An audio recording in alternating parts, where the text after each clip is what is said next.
ई श्रम योजन सरकार देवे टंका एमिति तैयारी करंतु कार्ड। असंगठित क्षेत्र में कार्य करुवा लोकों पर केंद्र सरकार ई श्रम पोर्टाल आरंभ कर लोक माने भल मौलिक लाभ पाई।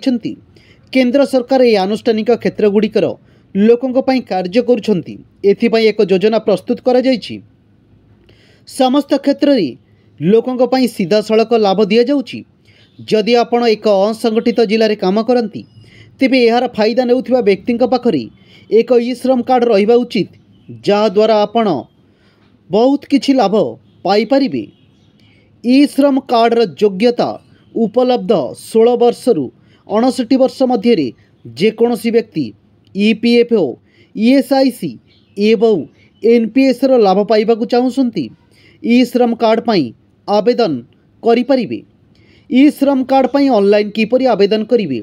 जेकोसी व्यक्ति सहजरे निजको ई श्रम पोर्टाल रे नाम लेखाई परिबे।